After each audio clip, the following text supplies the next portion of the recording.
Good morning, ladies and gentlemen. Warmly welcome to this launch of the EverCover Forest Certificate by the Association for Ecological Forestry Certification. Also warmly welcome to the hundreds of experts and influencers and journalists who are joining us online. My name is Jussi Seppälä, and I have the pleasure and honor to guide you through this morning as your moderator. I've served as an EU correspondent and as Finland's press counselor here in Brussels altogether for 10 years, so I'm not exactly a stranger to Brussels or the EU, and also not to my merit. My late father was a forest scientist, so I carry some personal connection to the matter we're dealing with today also. I'm honored to help launch what has been characterized as the most significant forestry reform in a century. It's my great pleasure to invite our host, Member of the European Parliament, Sirpa Pietikäinen, to open the launch. For your information, for all the speakers, we will be flashing signs of 3 minutes and 1 minute to our speakers to help you keep the schedule. But now, Sirpa, please, you have the stage.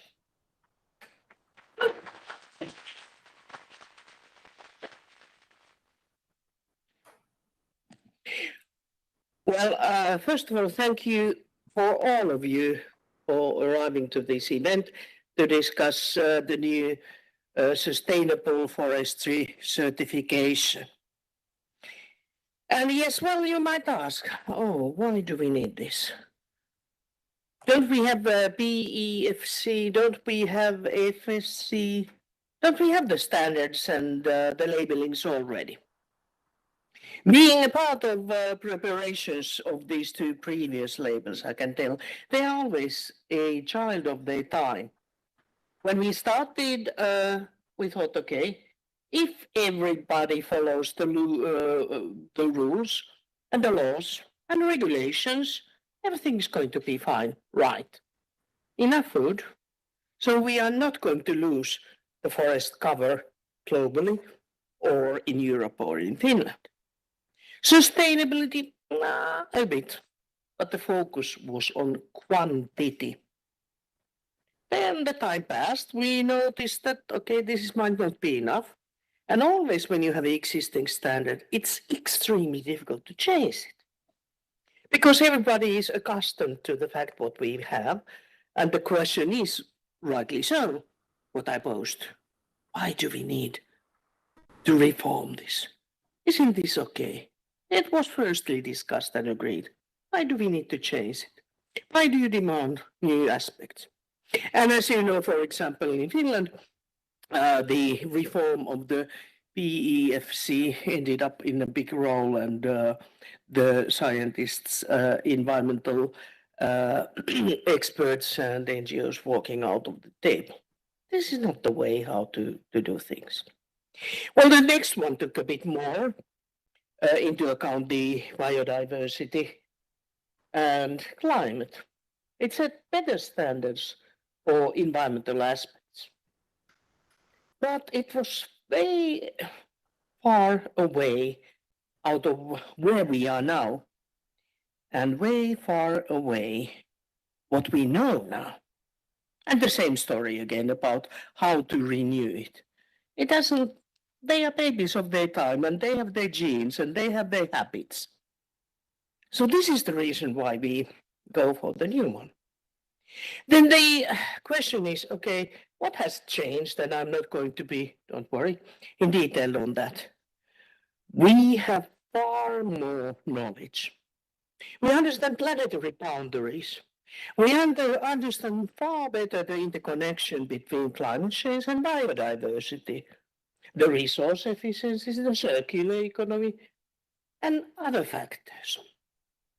And most vitally, we see that the negative developments are speeding up much faster than we ever imagined 10 years, 20 years. It was this kind of a horror scenario. In the worst case, it could go like that. And this is the business as usual, and the horror scenes for the future are even worse at the moment. So we need to stop it, and we need to stop it rather soon. We need to have a system approach, not only climate, not only biodiversity, chemicalization, resource efficiency, all put together. And we need very important issue, and this is the way for the sustainable businesses to show out that they stand out. What does it tell nowadays? Okay, I follow the laws in forestry. That is the bare minimum.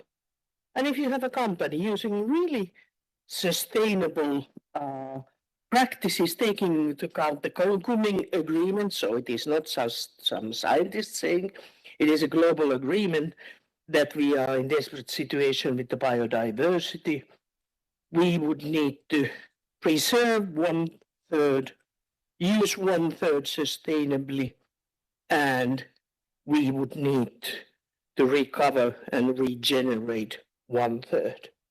This is not shown in the existing standards.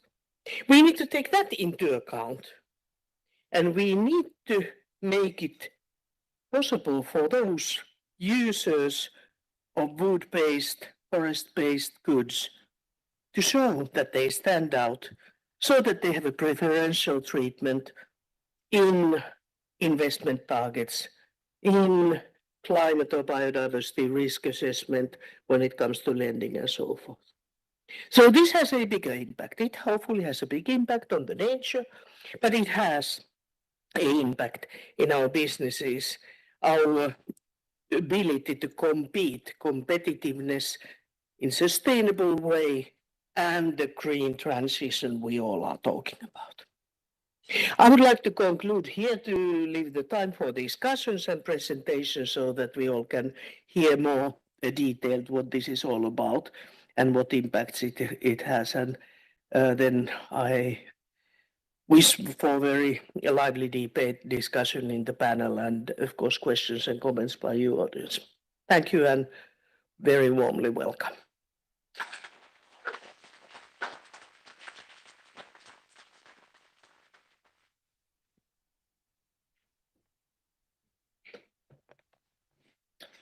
Thank you very much, Sirpa. And now to further explain and give background to why this certification, this new certificate marks such a turning point in and for forestry, please welcome Dr. Saija Kuusela, Chair of the AEFC. Please.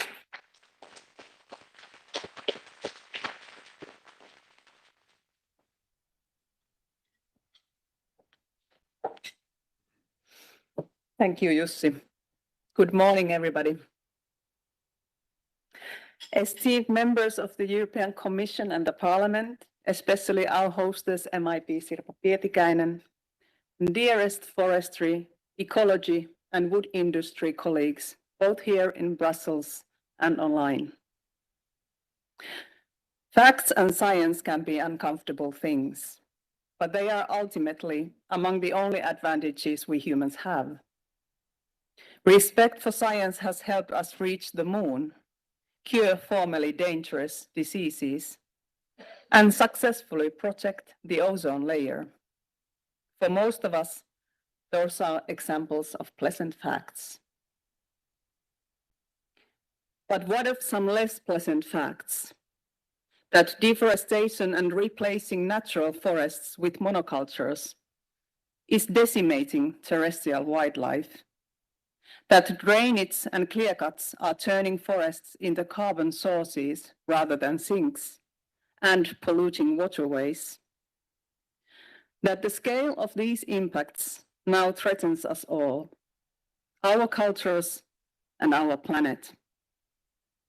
We who deal with forests and forest products are under increasing pressure to address these problems. But today it's only good news for us. Welcome.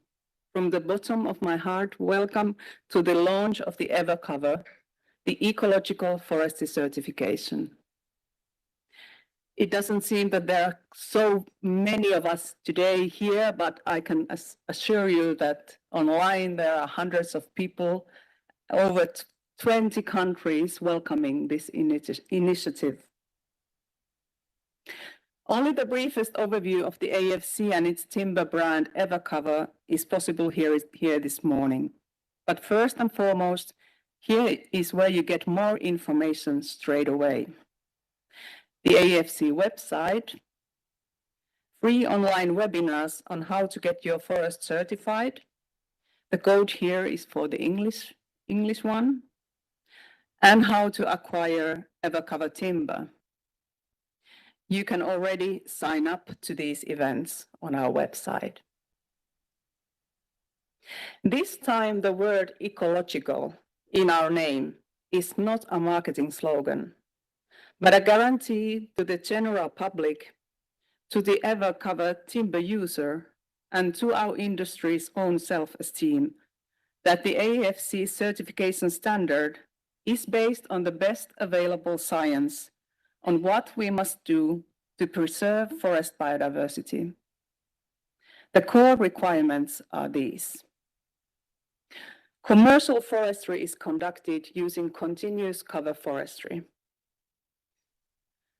Small clearings are permitted for the renewal of light-loving tree species and transition phases. Larger clear cuts, however, are not permitted. Forests are grown heterogeneously using naturally occurring tree species. Plantations cannot be certified without a management plan to reconvert them. In commercial stands, 20 large retention trees are left, and dead wood preserved and increased whenever necessary. Water bodies are protected by 10 to 20 meters buffer zones, which are left untouched. And 10% of the forest holdings are left outside of all management.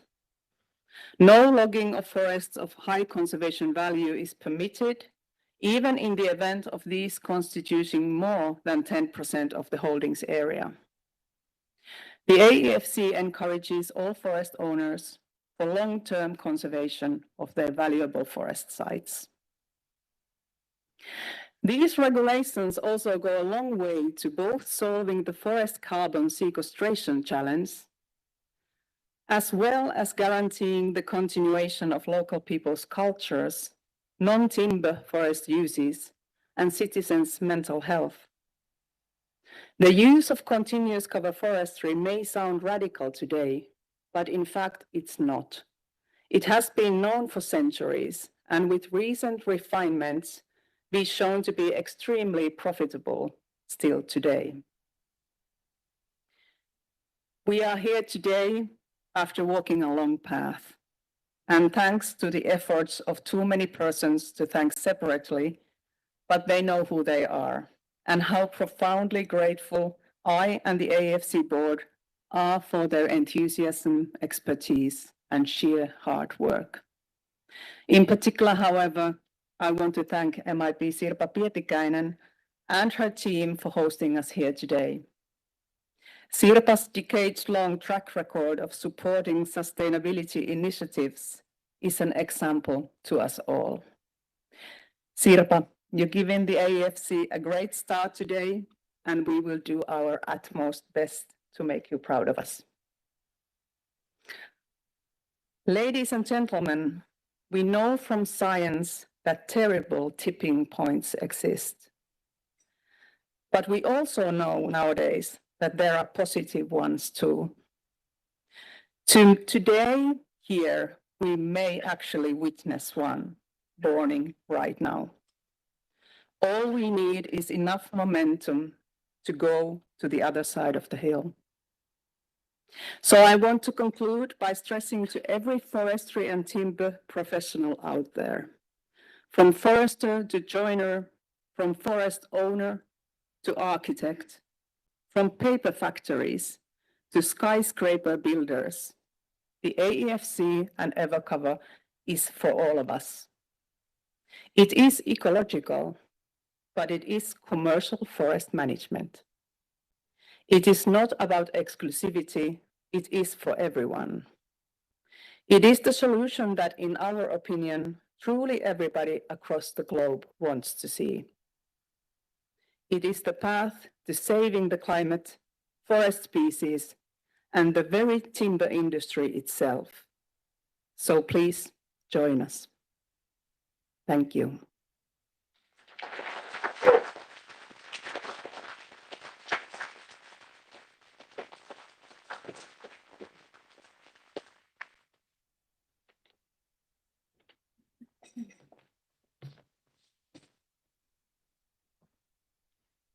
Thank you so much, Saija, and if I may join your thanks to Sirpa with your really distinguished record.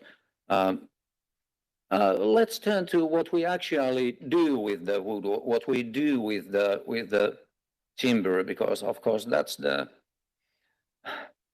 also the main point. So our keynote today comes from a Swedish pioneer in sustainable design, Johan Berhin, founder of Green Furniture Concept.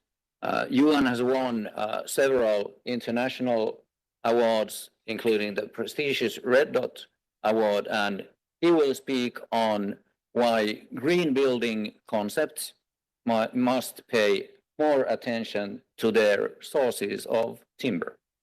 Please, Johan.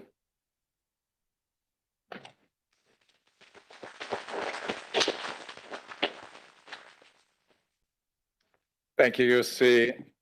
So nice to be here.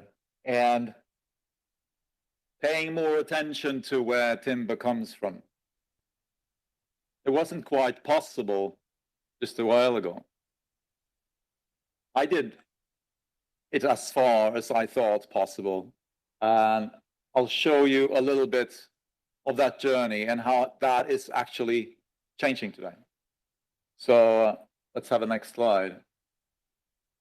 This is what I have done on the design scene. You may have seen it out there in railway stations, airports around the world. Green furniture using wood to create a nice atmosphere in places where people didn't really thought that would be possible. And looking for the more sustainable timber, we were sourcing the FSC marked EU Eco label out there. But what we found was actually, and you take the next slide, places like this. This is what timber production looks like generally today. This is not even a worst example. This is sort of a standard out there. And it totally changes the use of land. It totally takes away what was there before. And it doesn't really use the potential that is there. And if we take the next slide, going back to what we did on railway stations, people didn't think it was possible to do something different than this, that you had to use steel chair to cope with the wear and tear of a railway station, but that you actually could make something like this. This is the same place, using that natural material, that wood, and lifting in another feeling. And that is what we have from green furniture challenged out there. And I think we can challenge this with something different. What we see presented here today by the AEFC with the EverCover standard makes it possible for me as a furniture producer to choose something way better. So that is what I saw from green furniture, from my point of view as green furniture, that possibility of changing the world from specifying timber, but I also saw it to a greater extent. I thought, well, this is something I just have to become a part of making big. So I engaged with Procurement in Sweden and have actually left the design behind me. It's still there. I'm still a part of the board, but now this is something I work heavily with. And let's have a next image. This is really what made me realize the big possibility. These are only Swedish numbers. 15 million tons of CO2 equivalents are leaking from those clear cuts that we see in the background here.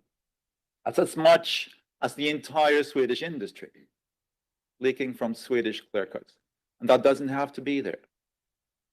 With continuous cover forestry, it stays in there. So when I realized, and let's take a next picture, that it could look like this instead, and that actually is something quite in production, that you can produce amounts of timber like this and give to the construction industry to build something different. That completely made me take that decision. Let's go for this.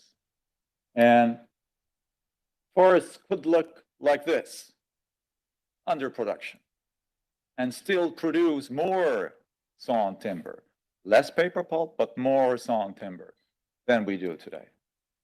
And that's just fantastic.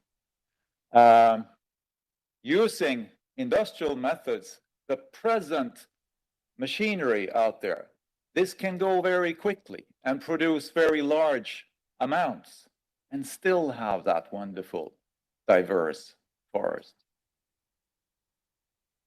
So with the AEFC, we're introducing another landscape here. We're changing the landscape. And that landscape in small gives a diversity, gives food to the wildlife in all sorts of ways, and gives a place to be out there, and produces timber. Timber of a quality that we can construct a lot of houses with. And changing the landscape in big, like our national landscapes, will be more diverse, will be more consistent, and won't be rapidly changed like we saw before. The landscape also of constructing houses. This is a wooden house in Malmö, where I come from. Wooden houses substituting concrete. It's the first level, and then with clear-cut free timber, it's the next level. I will show you some good examples to finish off. This has already started very well off with Procurement in Sweden. These will only be Swedish examples. There are much more examples out there, but we've been working with this for a while. Here is a 9 stories high wooden facility in Gothenburg using clear-cut free certificates for their climate balance. And the next. Malmö city of Malmö, have just decided to build all their schools and state town facilities clear-cut free without felling forest, reusing timber or clear-cut free timber. And what was it that made it possible for them to make that decision? It was the presence of our certification and a third-party control. Then they took the step. And they have taken that step and just communicated it. And look what happens. There are more Let's take the next slide. Here are more examples with the city of Stockholm that just gave me this before I came here. Do tell the world that this autumn we will launch a broad initiative to encourage the industries to choose timber from continuous cover forestry. And this is the region of Stockholm, including all the towns around Stockholm, all the townships around Stockholm. And there is more. When Ingarp Sawmill heard about Malmö's initiative and that there was a standard that they could follow, they said, well, let's do this. And actually, they're backed by another company, Ekaskog, that have been doing this for a while. They're ready to roll, as we're speaking, ready to deliver in quantities. These are only the available quantities in clear-cut free timber, certified and third-party control. And there's more. A lot of little initiatives, small companies working with their heart in this new type of forestry. It's part of their brands. It's how they show their product. Here you see preschool in Gothenburg. How you see here how Gothenburg has also put this into their land allocations. You see the kitchen manufacturer of Snäck. This is the architectural firm of Gaia building with this red house and another house that you see up on the left here. Moderna Trähus making villas, 100% clear-cut free. Nordgröna making wall panels where they actually use the diversity in the forest with 7 different tree species being put up in the wall, communicating the diversity out there. And you see also Ekaskog down to the right, and Soma Design Furniture Company also working working in clear-cut free, labeling the furniture with a link back to the forest. So lots of great examples. This has already started, and we can see the push from what Malmö did here and how that can be spread out to communities around the world, requesting something different, because now that is possible. Now we can actually start using wood of a large scale that gives this really nice feeling that green furniture has been using in places like this, but that also can give this nice feeling in the stomach of the users, of the people that have their office in a building like this, of the foresters that work with this forest, and giving and transferring that nice feeling and nice new landscape into the scene. Thank you, AEFC, for the EverCover standard, and we're really grateful to be, and I am super grateful to be part of this movement that you have started. Thank you.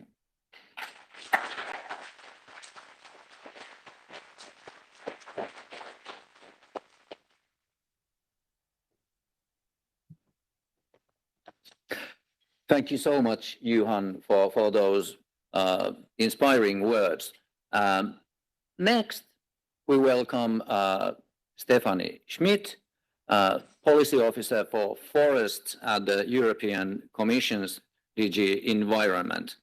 Stefanie is going to outline how closer to nature forestry solutions are finding their way into EU forest policy.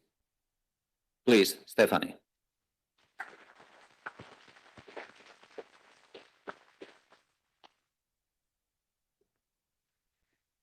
Good morning, everyone. It's a great pleasure to be here. Thank you very much for the invitation, especially to the honorable member organizing and hosting this.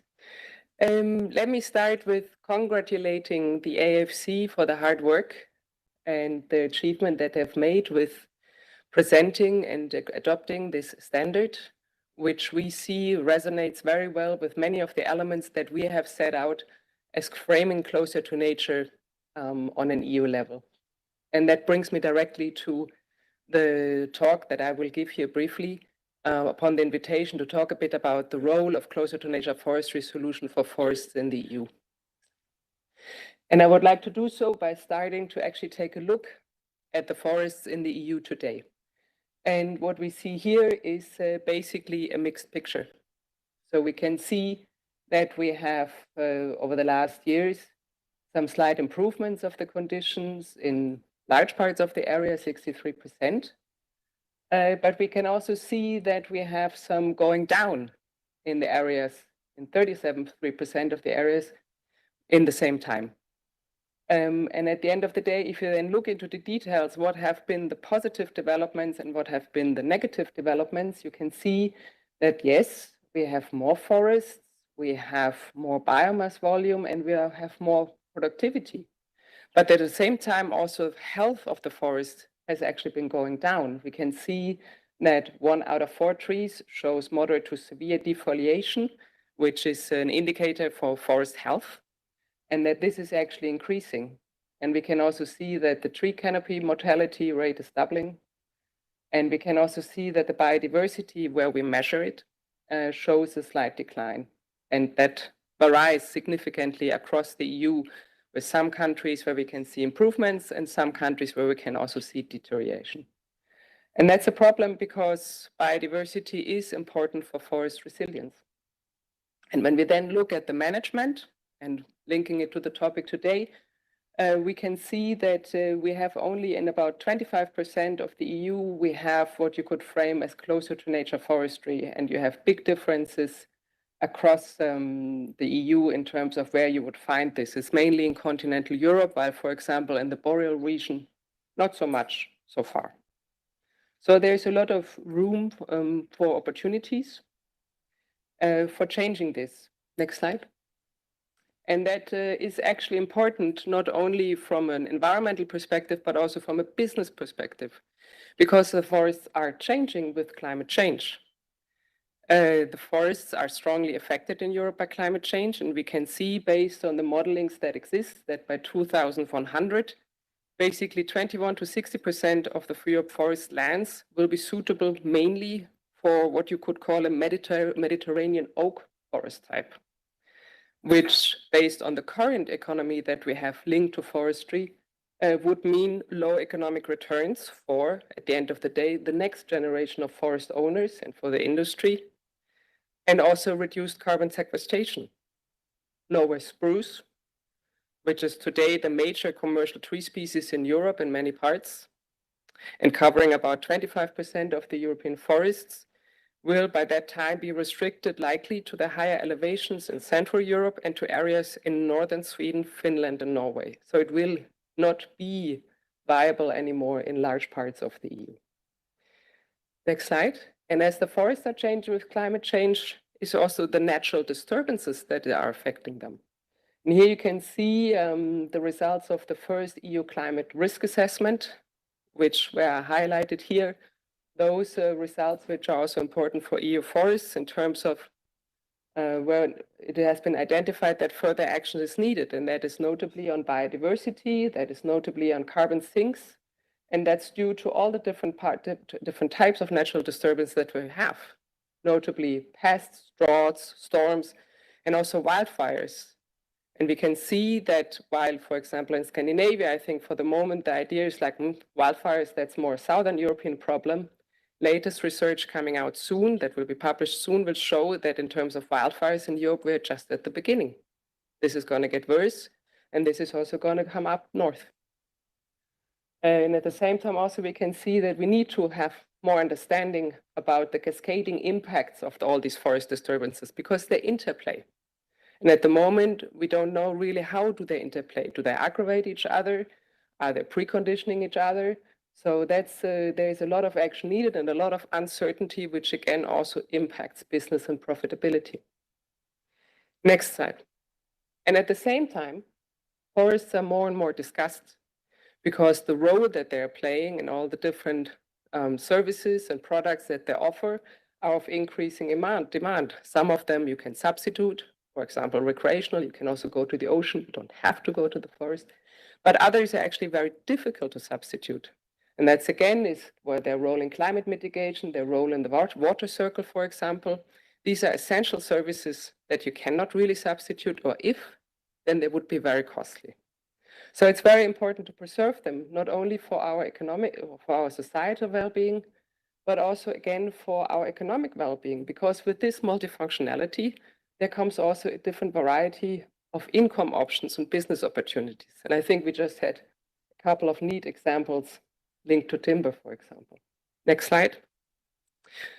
So against this background, the EU or the Commission decided to lay down in the biodiversity strategy, and then later on also in the forest strategy, that biodiversity-friendly forestry practices should be promoted, such as closer to nature.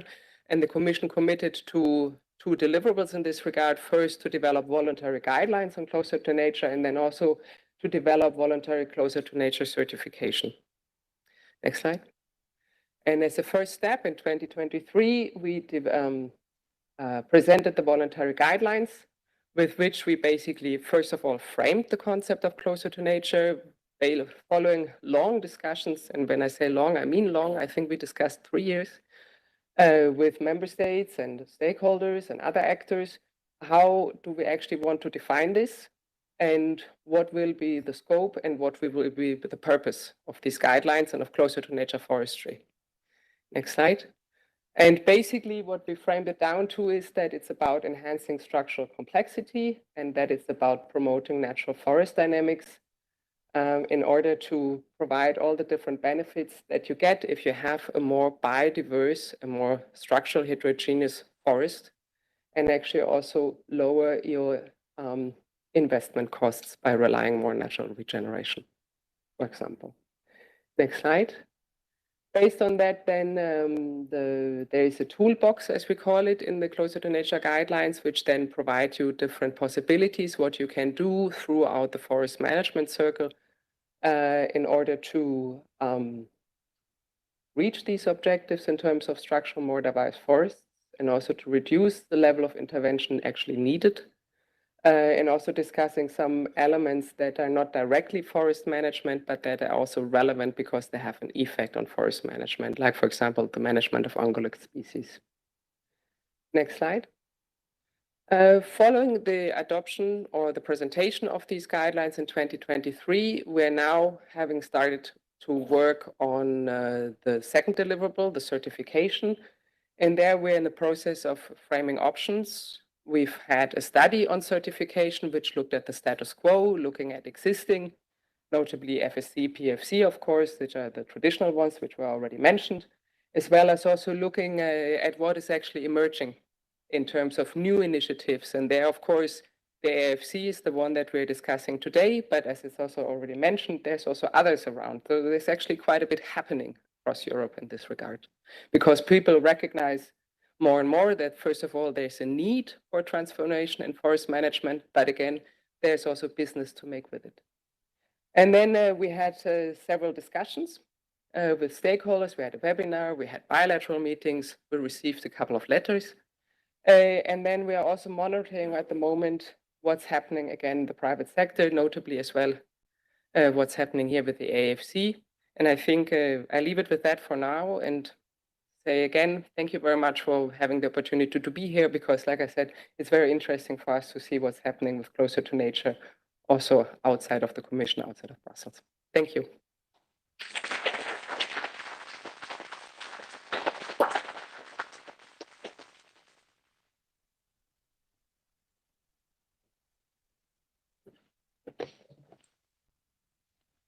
Thank you very much, Stefanie. And we will now turn to the perspective of European industry. Julius, Maise, Senior Project Manager at Artek, a most prestigious and influential company, will present Artek's environmental targets for wood procurement. Let's hear what they are. Julius will now speak to us online, so please go ahead, Julius. Thank you very much. I hope you can hear me well.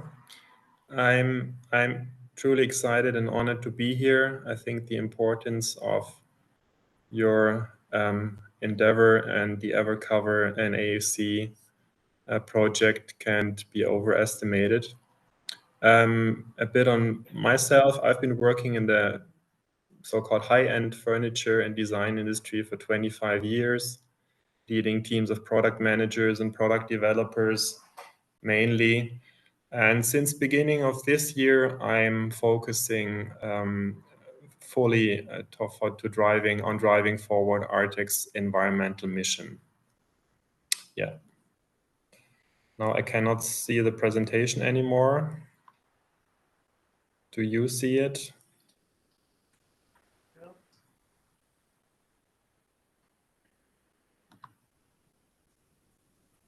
Yeah, no, great, thank you. Okay, yeah. Artek is a Finnish furniture brand with a global reach. It was founded in Helsinki already in 1935 by 4 young idealists, the architects Alva and Aino Aalto, arts promoter Maire Gulliksen, and art historian Niels Gustav Hahl. And their goal was to sell furniture and to promote a modern culture of living by exhibitions and by other educational means. Next slide, please. The Aalto's architectural work has been central for Artek, the company. The Aalto's designed furniture and lighting always as an integral part of their architectural projects. Later on, many of these designs went into continuous production and were globally distributed by Artek. By the way, the building you see here, the Pioneer Sanatorium, probably the most famous of the Aalto's masterpiece, was built in the middle of a pine forest. The Aaltos always followed a holistic approach, and they were obviously very well aware of the healing powers of the forest. Next slide, please. Yeah, for their radical modern furniture designs, the Aaltos deliberately chose wood in a time when other modernist architects and designers usually preferred metal for their avant-garde designs. And the next slide, please. Artek's most iconic furniture designs, they are all based on the bending of solid Finnish birch wood. What you see here is the Aalto tea trolley. It uses 4 millimeter thick molded birchwood lamella to create these elegant and closed loop structures that you see here.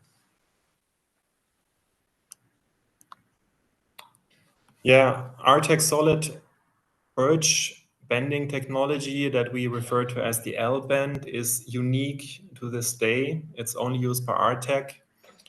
It was patented as early as 1933, and the iconic stool 60 was designed also in 1933 and has been in continuous production, made in Finland from Finnish birchwood ever since.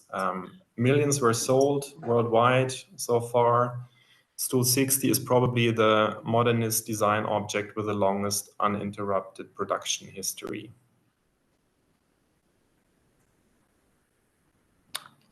And on the next slide, you see we're celebrating 90 years of Artek this year. So Artek has been bringing Finnish design to the world and cooperating with internationally renowned artists, designers, and architects for almost a century now.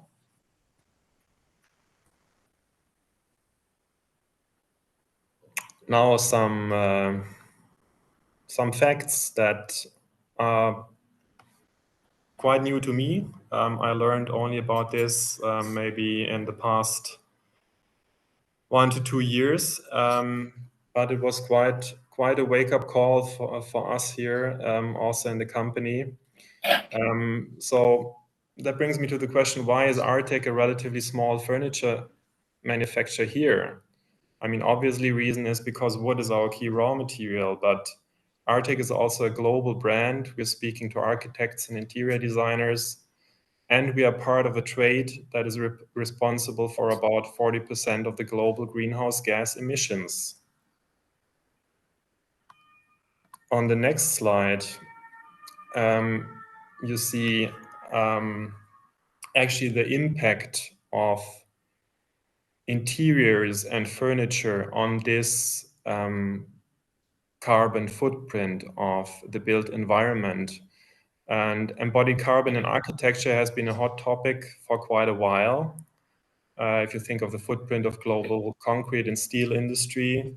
Not so well known is that interiors and furniture have really a high share in the embodied carbon emissions of the built environment. Here you see the result of a study looking at a typical 60-year life cycle of an office building, and the footprint of the interiors you see here can easily exceed that of the building itself. So furniture and interiors are not at all innocent products. Yeah, since 2022, we have a joint research project going on with a design studio, Forma Fantasma. We are delving into the realities of Finnish forestry and focus very much, or we look at it through the lens of our own factory and our own supply chain. And this helped us enormously to formulate our own environmental mission. Yeah, so we are really committed to understanding and improving the environmental dimension of our overall activities, but as our main natural resource that we depend on for our core business is Finnish birchwood, harvested in healthy mixed species forests. Our environmental activities are currently focusing on the Finnish forest.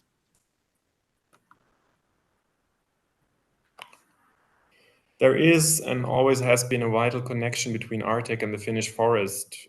Over 80% of our furniture are still being made in Finland, still from highest quality Finnish birchwood, which is sawn in central Finland, seasoned in the open air, and then delivered as planks to our factory in Turku, where we make it into a wide range of products, using as much of the wood as ever possible.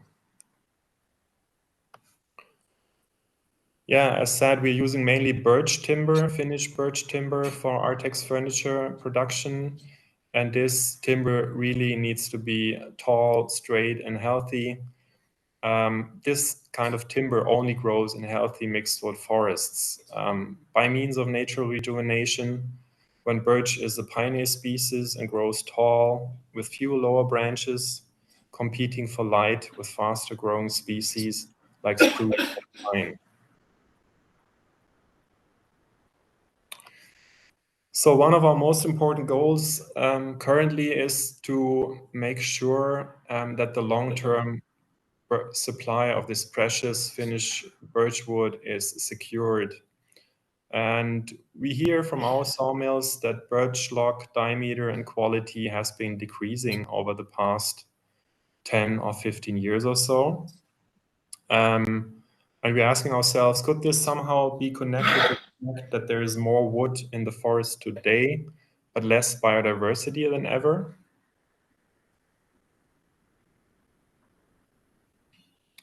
Yeah, and if you just look at this one chart,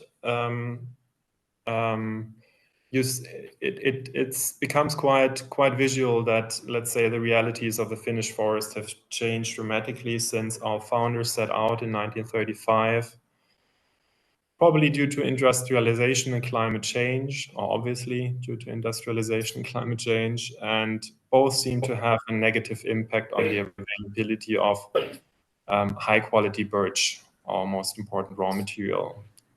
Birch today represents a very small part of the Finnish forest statistically, and the cultivation of value, high quality birch timber also seems to be rather low priority for the forest economy overall.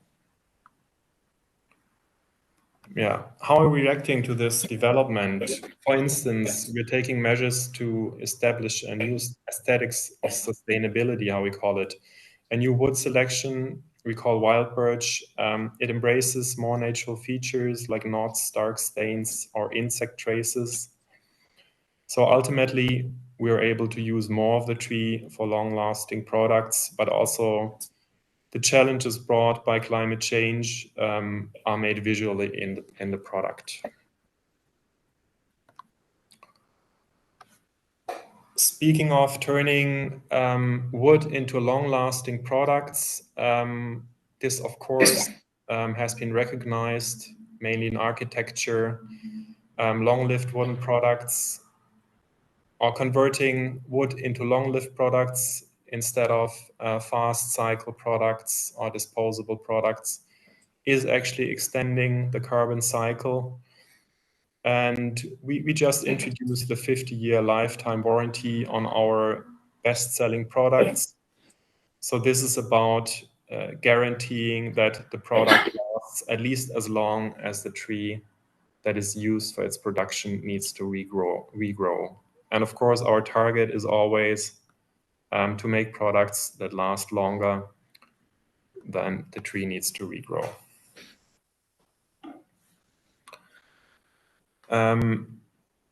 This brings me to the chapter I was asked to compare the AEFC standard versus Artek's own environmental goals. And that was actually, it was quite an easy one. So I'm just giving 4 examples here. The AEFC standard is asking for increased biodiversity in the forest. So our answer, Artek's answer would be silver birch currently seems to be the underdog in most managed forests in Finland, although it's apparently the national tree of Finland. So any effort to increase biodiversity in the forest has to be seen as very positive and will only increase the availability of the raw material that Artek needs to produce its furniture. What you see here in the image is a crippled birch kind of bush that has been cut away in the first thinning. And of course, this will never regrow into a tall and straight birch tree as we prefer it. Yeah. The creation of gaps is allowed to foster the growth of pioneer species. Again, of course, a perfect match with our strategy and our needs. Increasing share of birch, the typical pioneer species in mixed species forest, would be very much in line with our long-term interests, and very welcome. Plantations or monocultures, sometimes I hear, what do you have against birch plantations? Well, the reason is very simple. We cannot use any birch timber that is coming from monocultured plantations. The quality of wood grown in monoculture plantations is simply not good enough. We cannot use it. We're not using any wood from plantations.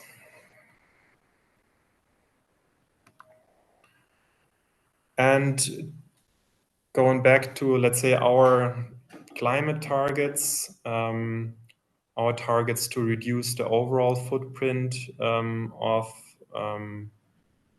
Artek, choosing or being able to buy our raw materials from continuous cover forestry would have a huge effect on our overall carbon footprint if you look at the whole supply chain. So we are really looking forward to being able to source more wood from continuous cover forestry. Because it would be the most important and most effective single measure to reach our climate targets and our targets concerning our overall carbon footprint.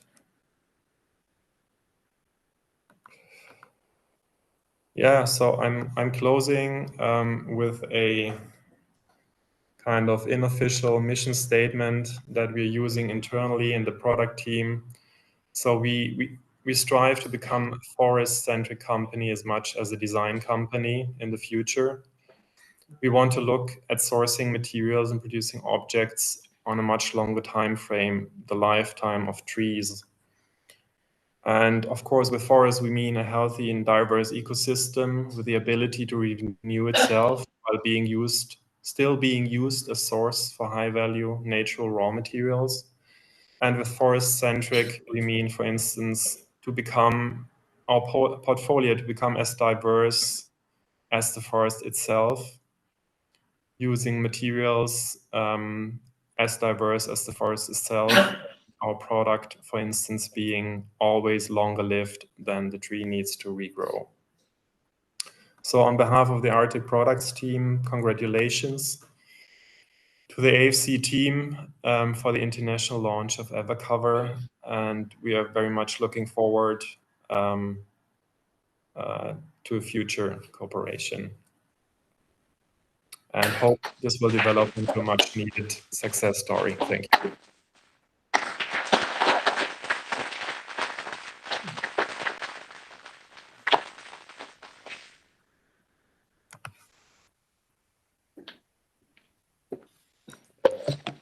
Thank you very much, Julius, and please stay online since we are now beginning our panel. Could I please ask you, Stefanie, also to join us here at this table? So we will try to arrange our discussion here. We have 2 microphones, and hopefully also our online audience can hopefully also our online audience can see and hear us with the other mics as well. So let us begin.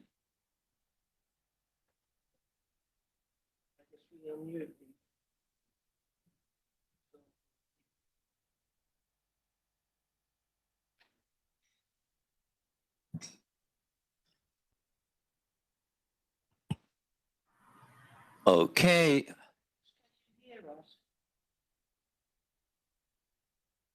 Give us a thumbs up if you can hear us, Julius. Very good. Excellent. So we are good to go, and let's begin. Of course, one of the key questions here is will EU legislation seize this opportunity and align with EverCover's principles, or is it already aligned? So immediately to you, Stefanie, considering developments in the forest certification landscape like the AEFC, will the Commission still pursue the development of an sort of own EU certification scheme? Thank you very much for that question. As I said earlier, we are currently in a sounding phase to see how what has been laid down in the forest strategy can be translated into the priorities and objectives of this Commission. And when we started to discuss closer to nature forestry with our actors and stakeholders, it was quite clear that there was an interest, but that there were also 2 main challenges that forest owners and other actors expressed to us. One was either skills and expertise, not knowing how to do this. I showed earlier that it's very different in terms of existing across the EU at the moment. Or it was said, but what about the risk that we will lose profitability and income if we actually engage into such a transformation from a more traditional intensive forest management approach? And then with the guidelines, we basically try to address the skills and expertise challenge. That's also why we published them in all EU languages, so that they can really be understood by everyone who wants to read them. And with the certification, the idea is really to try to incentivize and facilitate economic recognition for the forest owners who actually engage and take the effort to do this. Having said that, an own certification scheme as such is one of the options that we are looking at, but we are also looking, for example, as I said, how could we link it into the Commission priorities that we have now? And there we're looking into the context of the nature credits. Because at the end of the day, you've seen it maybe in the roadmap that was published a couple of weeks ago, the nature credits will require a biodiversity certification in order to be able to access this market. And the biodiversity certification at the end of the day will have to be ecosystem type specific. So we are using the guidelines on closer to nature as well as the 2 other guidelines. It was a set of 3 which was published in 2023, also on biodiversity friendly afforestation, reforestation, and mapping, monitoring, and conserving old growth and primary forests. We're using the set of these 3 guidelines as a starting point to see how such a standard could be developed, while at the same time also, and you might have seen this also in the roadmap on the nature credits, looking closely at what has been done with the carbon farming certification framework, where, for example, you don't have an own independent EU certification scheme, but you have more a certify the certifiers kind of approach, and give the possibility for existing certification schemes to sort of align with what has been set out or will be set out. It's currently under development for forest, for example, and then enter into a kind of registry. And from the discussions that we have in the context of the nature credits, we know that, for example, banks, insurances, investors in general actually appreciate to have an EU transparent standard that they can rely to. And even NGOs who are more critical in terms of nature credit markets, for example, because of the partly bad experiences with the carbon certification, would value that there is a level playing field set. So I hope that answers. So own certification scheme, not so sure, but maybe something like an overall standard that existing initiatives could, if they wish to, then align to. Thank you. Thank you very much, Stefanie. Just a very quick follow-up. Is it fair to sum it up from the perspective of the EverCover certificate that you sort of welcome this new opening? Yes, and I said that in the beginning, that we see that the EverCover standards resonate well with many of the elements in the Closer to Nature certification, Closer to Nature guidelines, as we've set it out. So yes, we welcome these initiatives, and like I said, we are very closely monitoring them and also take them into account in our discussions internally at the moment. Thank you. Thank you very much. Sirpa, how does this sound like? You have this long and broad perspective to these, and perhaps you could shortly comment on the EU perspective, and then you might have also have a broader perspective of what might be ahead. Yes, it's a long way ahead, but it starts with the 1 step and all the other lame expressions what we usually use. I think that the Commission, on my opinion, is on the right track on your preparation. And this is actually how it should go. What I'm worried, not in the Commission, but in the political sphere, is the fact that sometimes we want to tweak the diagnosis, not only the treatment. And now I'm, of course, referring, for example, the forest monitoring legislation and issues like that. If we do not know what is happening really in our forests, in our farms, in our climate, in our biodiversity, it is very difficult to conduct good decisions. Well, that goes, but that is another story on the omnibus. So how do we know the companies are using the best, mediocre, or just horrible practices? So the information is on the crooks and reliable data. And I think it is promising. It's up to the world to see whether this is the private sector, hopefully global standard, that the Commission is referring as one of the leading examples, or whether the Commission develops and we have a separate EU, like we have the environmental mark, separate certificate or methodology on it. But coming back to my worry is, and this is why I would encourage you to go with this standard and mark, is that then when you start making political compromises, you usually know where it ends up. And this is the good part of the democracy. You agree. But then when you start agreeing about the climate change or biodiversity or a good practice, it's agreeing about the diagnosis, not about the treatment. And sometimes I feel that the politics can always corrupt, and this was what we saw with ETS. Everything that is a good initiative, and then we come and blame the Commission. I said ETS won't work. What did I told you so? And we just need to understand this nature of democracy. This is the best what we can do. And I'm so upset out of many compromises where we end up. But at least 2 small steps, but on the right direction. And why I mentioned this is that this is the reason we need at the same time these painstaking compromises, not perfect, but steps on the right direction. We need science that is based on here. Okay, this is the diagnosis. It shows that your shoulder is broken. The next question is whether we do any. How do you know? And then the next question is the debate whether it should be operated or not, or what should be done to it. But don't mix them, please. And this is the role of science and standards.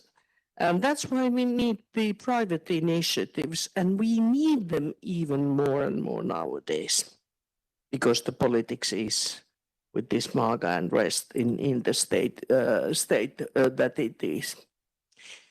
And so yes, EU should be leading, because someone needs to be leading. And yes, Finland should be leading, because if we brag about that, we have the best forest practice in Nordics in the world. Might be true, I might be a bit biased, but I buy the story.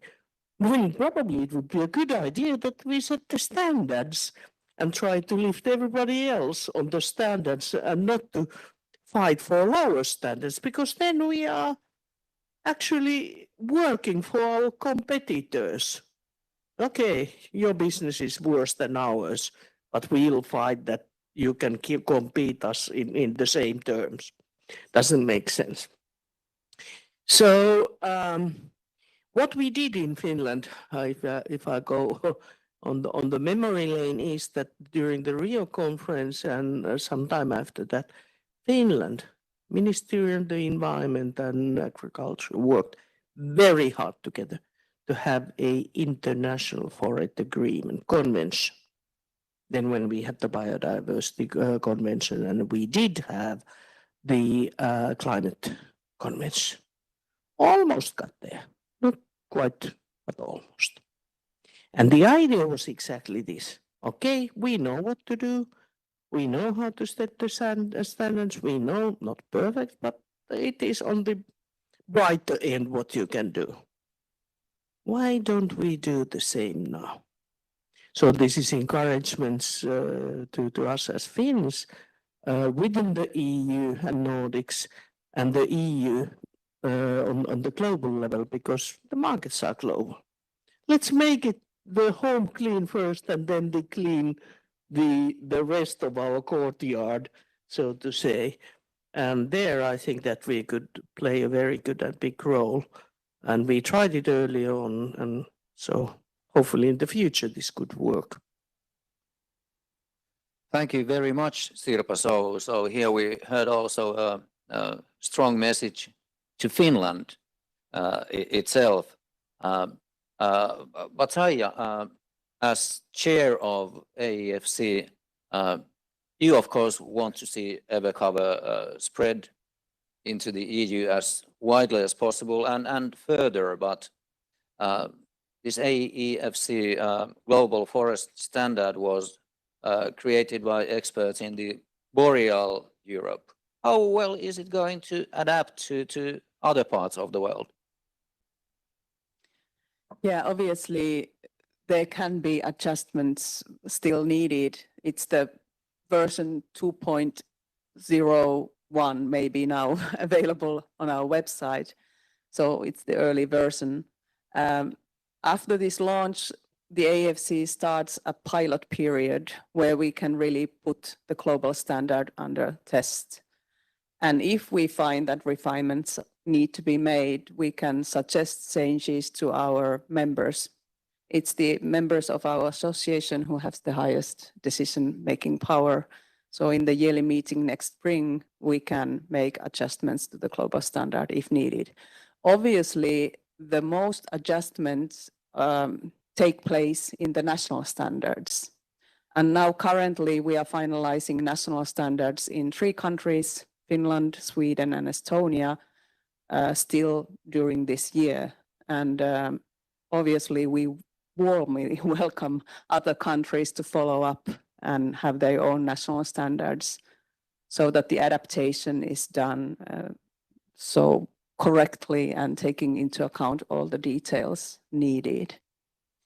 Yeah, but for the buyers of the EverCover Timber, it's actually sufficient to have the global standard and the chains of custody there. That's only requirement, so we can already start selling EverCover Timber already during the pilot period.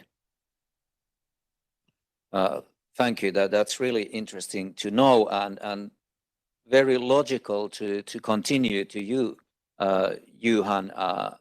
And let's have a look at the future. You are active and being active in developing the AEFC certification. How quickly do you see that delivery volumes, according to EverCover, could be ramped up to supply the construction industry more broadly? It's an important question, and to make this really have an impact, it needs to be big. And Procurement has been working with this for more than 5 years in Sweden already, and seen a struggle in the beginning, but now how it suddenly opens up and how foresters are ready to change, how actually bigger forest companies and sawmills also can change rapidly when the means are there, when there is a standard to follow, when there is a third-party control, and when they see others doing it. So the catch-up effect here is really close, and we see how maybe we had 5,000 cubic meters this year from Sweden and Procurement, how we can have hundreds of thousands of cubic meters next year already out there. And only one of the big houses I showed here before, the 9 stories high habitat in Gothenburg, that was 2,000. So we can make actually hundreds of those big buildings already next year. And that's only in Sweden. So this can be really quick, and it can be rolled out, as you said, Saija, in many countries. And other countries, then also the Nordics, can follow on this. And the principles are there. You don't need to wait for a national standard, but the principles can really be used already and start rolling. Thank you very much, Johan. And of course, then the logic leads us to the buyers of timber, like Artek. So Julius, I assume and perhaps even their hope that Artek is already buying wood from continuous cover forestry. Yes, I'm sure a small share of our birch planks that we use is coming from continuous cover forestry. But if you look at current forest data from Finnish forests, I can see that only a very small percentage of Finnish forests overall are managed by CCF. And Artek is not buying from forest owners. We're not buying timber. We're buying planks from 2 long-standing partners, 2 specialized sawmills.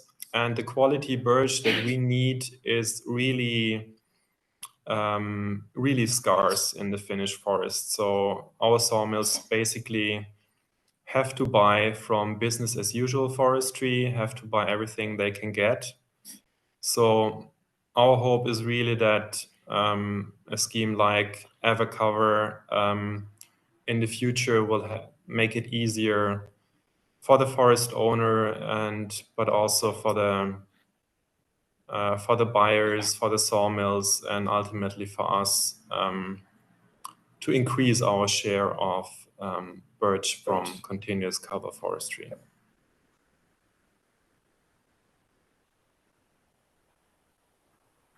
Thank you very much, Julius. We still have a few minutes here, so Saija, we have important people here in the audience and of course online, influential MEPs and representatives of forest industry. Looking at this whole equation, is this a win-win, perhaps a win-win-win, rather than a sort of an emerging quarrel? Yeah, that's exactly what we think of, that it doesn't have to be, we don't have to put it this way that we take away something. Rather, we give an opportunity to the whole industry to renew itself. And this opportunity, being a voluntary forest certification, doesn't really threaten any business. Obviously, we see that those businesses that have their eyes looking forward and are very well acquainted with the EU legislation and the closer to nature forestry and such, should be interested in this initiative. So yeah, I think it's definitely multiple win-wins in this sense, for biodiversity, for climate issues, but also for the profits for the forest owners themselves. Some do continuous cover forestry without any other agenda than just the monetary wealth, and they are happy to use it. But then also for the industries itself, in the long term, the industry itself needs this. Thank you very much. And perhaps I will use the opportunity and say a few words to conclude. Dramatic movement to the stage. Ladies and gentlemen, thanks to you, thanks to our wonderful speakers, also Julius online, both here in the Parliament and online. Thank you so much. Today, I guess it's fair to say that we've seen that EverCover may well become even more than a new certification. It can be a model for reconciling climate, biodiversity, and economic value. So it's really sounds to me like a win-win-win equation, and really great to hear from the Commission that you see the new certificate as really welcome. This is encouraging. The next step is, of course, up to policymakers, businesses, forest owners, and even of course us consumers. So I hope this debate continues from here in the most constructive manner possible, since as President Macron famously said, we don't have a planet B. And with this, I declare this launch concluded. Thank you so much, and please all have a productive day. Thank you.